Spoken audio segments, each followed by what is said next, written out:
So now we are going to continue with the assembly, and we're going to start with the accelerator pump. As you can see, I bought a new one. The old one was fine, it was a genuine one, but just to be on the safe side, I replaced it. Now you will take your spring, your washer, you put the washer in here. This reed valve sometimes needs replacement, but in this case it's perfect. Your accelerator pump assembly, which is this little guy.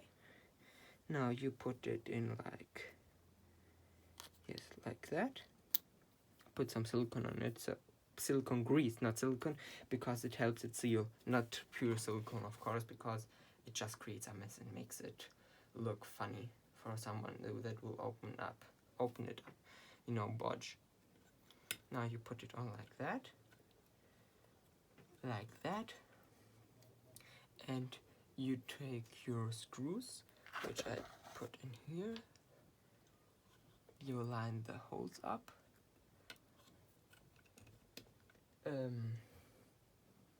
Take a screwdriver, fine bladed, of course, as you can see right now.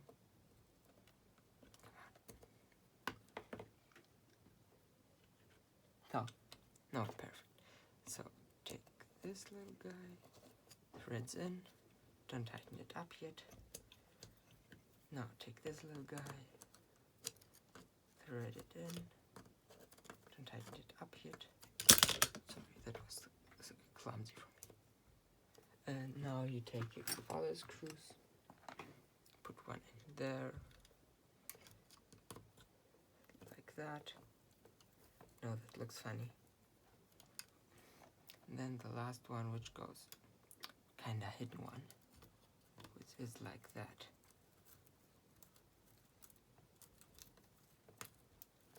And now you're going to snug them up. Not a lot, just a little, because it's aluminum, this is a harder steel, and you don't want to create any problems. Now this is the first one. Now this is the second time I will snag them up. Just check them up. Perfect. Everything is perfect. Now what you want to do is take some silicone grease. It's a plastic bushing, so yes, it's good. It isn't that mandatory, but it's good to use silicone grease on it, because it helps the rubber last longer.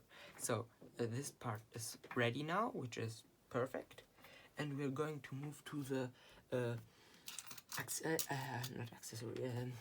additional fuel jets, or how VW calls them. I think it's, as you can see, nice and clean. They're like new. They were also like new, to be honest. You just drop it in.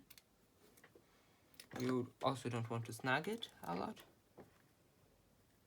Like that.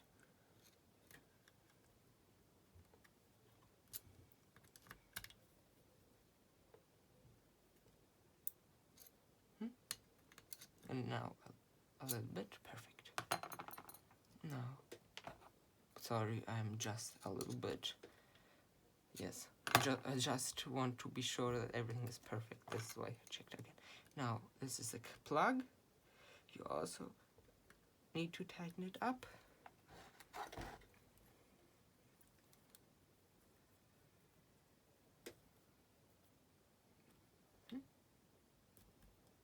Yes, just a little. Perfect. So now we are going to take the idle control jet, or idle jet.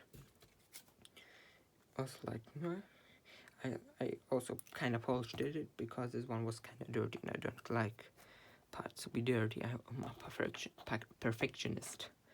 So like that. Silicone on rubber parts helps them live longer. Now like that, which is perfect, and make some space.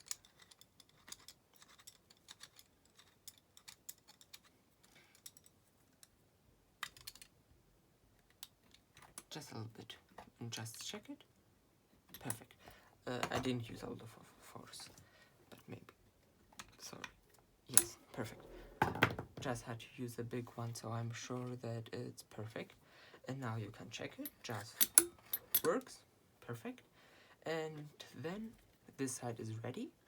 We are going to move on to the mixer jet, or not main jet.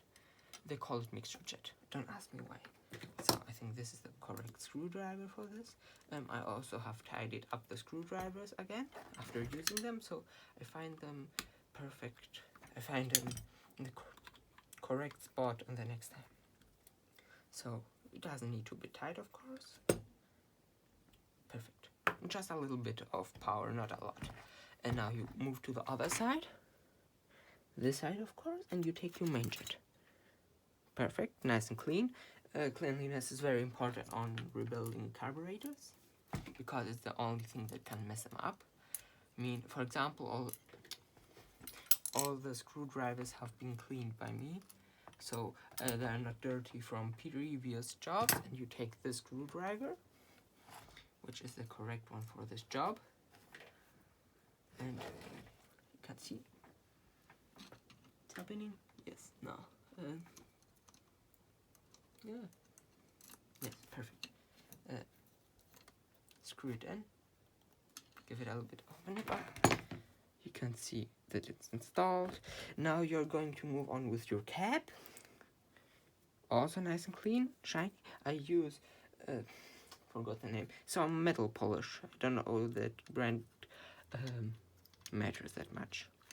You can, on this accessories here, you can put them on a wire wheel, but they will rust because you have taken the zinc that's left off. So you need to plate them. I will do that in the future. Let's see how it works first of all, because it's a new one to me, and I don't know anything about it.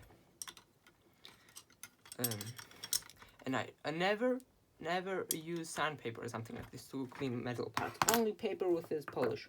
I don't want to damage this. This is a shutter solenoid, like that. Forgot to do something. Did you notice it? The spring. Also very important. And to keep the this metal piece from staying like that.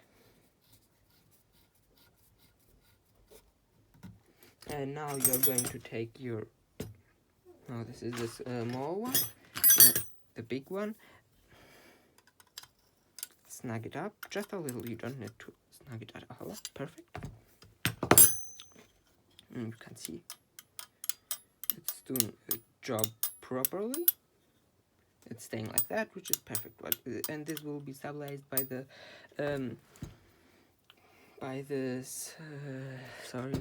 vacuum unit. Now you are going to take your O-rings, if you can find them. Oh, come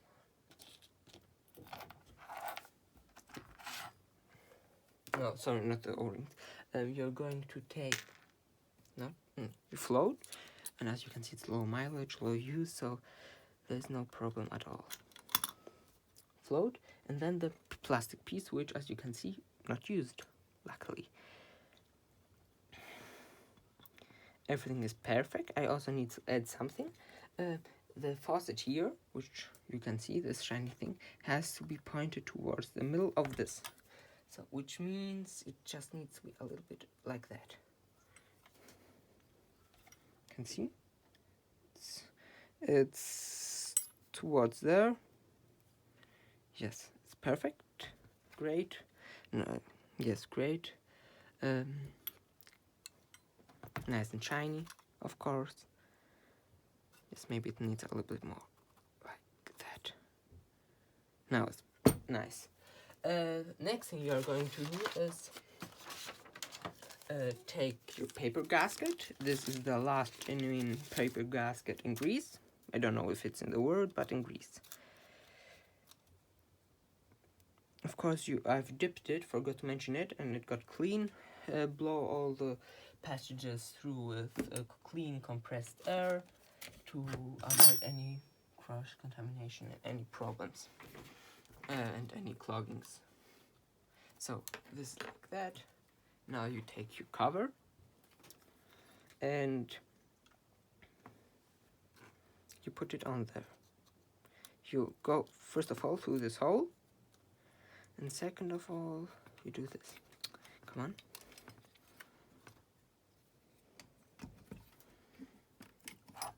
Yes, like that. Almost like that. You need to, it needs to pop in to the hole.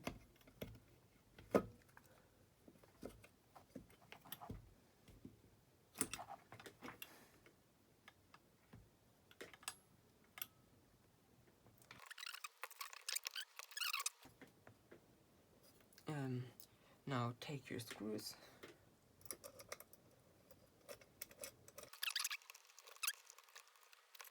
Parts number tag, so I think that it's kind of new because when they rebuild it, they're probably too lazy to put them back on, and there's something like heat.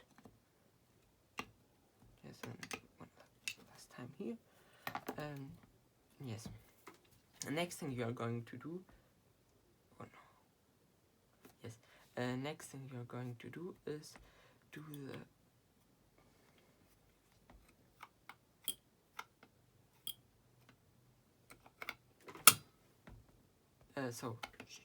Check for function. First go out, second, third, perfect. Of course, it won't go back because the next thing we are going to install is missing. So next thing we are going to do is install this piece here. First of all, take your membrane, and this one is your membrane, and this one is the original membrane I bought a year or so ago. If I'm not mistaken, I hope that yes, this is the new one. The old one was dry rotted and it wasn't that good, to be honest, and I wouldn't reuse it. So open this up like that, put it in like that, and installed. The next thing you're going to do is take this little guy, take the screws, you don't forget the spring, it's important. Put it on like that.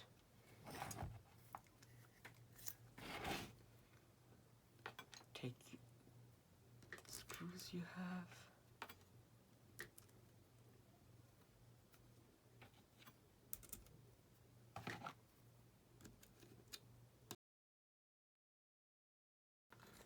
It's just like this. And it gets heated. It has a bimetal spring inside of it, and when it gets heated, it opens up.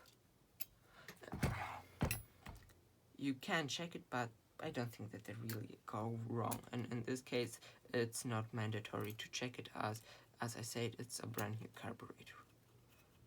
Brand new. Okay, you get the point. I think not brand new, but okay. What I wanted to say with brand new is that it was brand new because before the van got whatever it got into an accident or whatever. Maybe it was rusted out over time, and then it got parked. So, anyways, what you do now is open this up, hold it like that, open it, now close it, and then 1/4 turn, which is that. And it has some nice spring tension. If it's too loose, it will just flop around crazily, and that would be really bad. And now tighten up the screws. If you really want, you can check it. For example, with a pipe, you put it on here and suck. It holds vacuum, it works perfect. We did a great job, and we are going to continue. So here what you can see is a CO contact screw and the mixture screw. We are going to start with a CO contact screw, clean it up, make it nice. Take your O-ring, you put it in like that, on, grease it a little bit up. Nice, and put some silicone grease on there, and just a little bit of silicone grease in there, because you don't want to rip the O-ring. Now you put it on like this until it bottoms out, and then four turns out.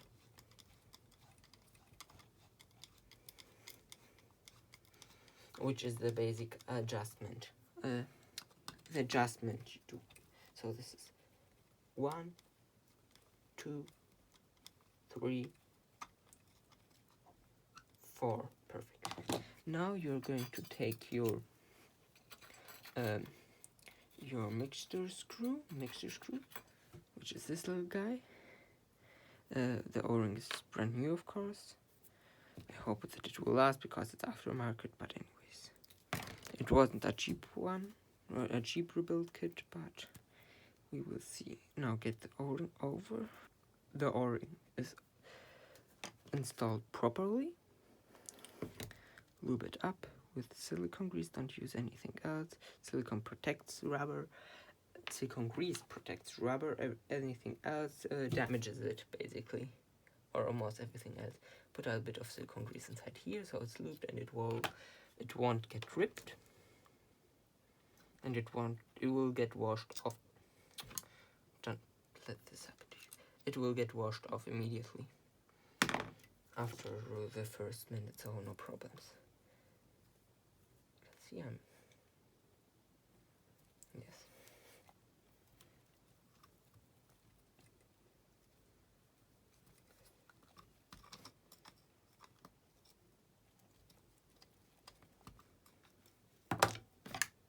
Use the correct screwdriver, of course.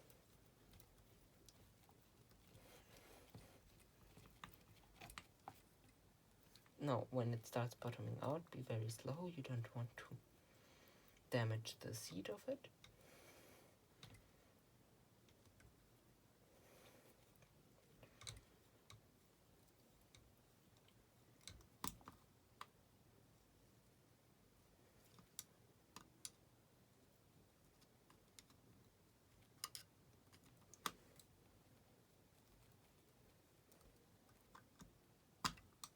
And now remove it. 4 turns. 1, 2, 3, 4, 5, 6, 7, 8. That was 8 half of a turns. But it's perfect now. And now you are going to put it into your van. Check your valves first, then your timing. Basically not really your timing. Check the valves, the valve adjustment. Then what you want to do is start it by playing with the screws until it starts. Then do the adjusting, and then deactivate the DLS, digital idle stabilization system, and then you can adjust the carburetor itself. Also, when doing the timing, you have to disconnect the DLS. Yes. Also forgot to mention, you have to put it to operating temperature, and the fan isn't allowed to kick in. Anyways, if you like this video, like, share, subscribe, and as always, have a nice day. Bye.